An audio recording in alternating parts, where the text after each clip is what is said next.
Alors aujourd'hui, c'est le 1er mars. Malheureusement, ceux qui sont nés le 29 février devront attendre une année bissextile, c'est-à-dire qui survient chaque 4 ans pour fêter leur anniversaire.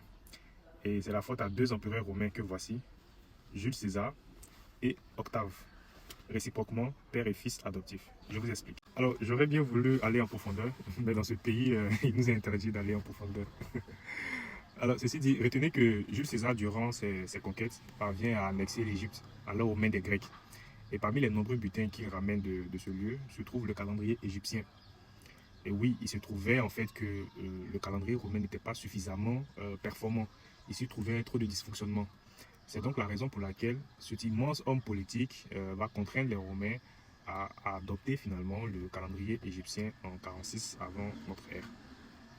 Alors, ce calendrier porte aujourd'hui son nom, le calendrier julien.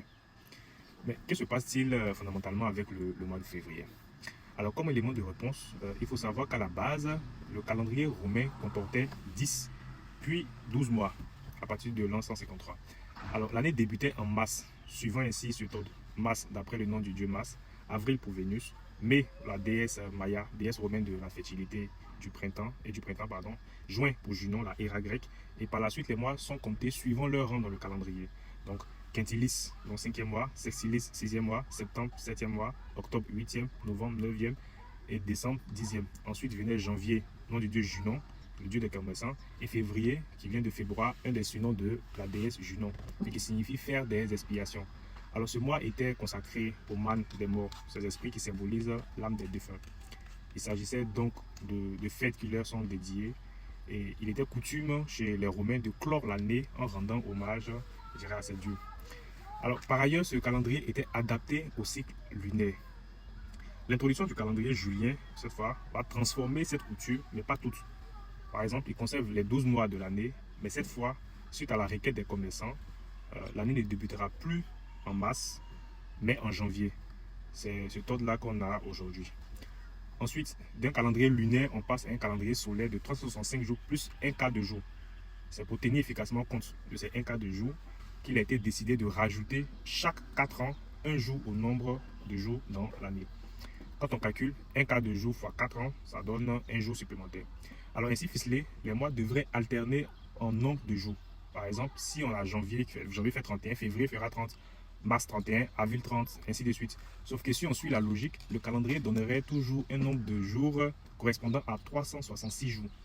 Pour régler le problème et fixer le nombre à 365, on a retiré un jour à février.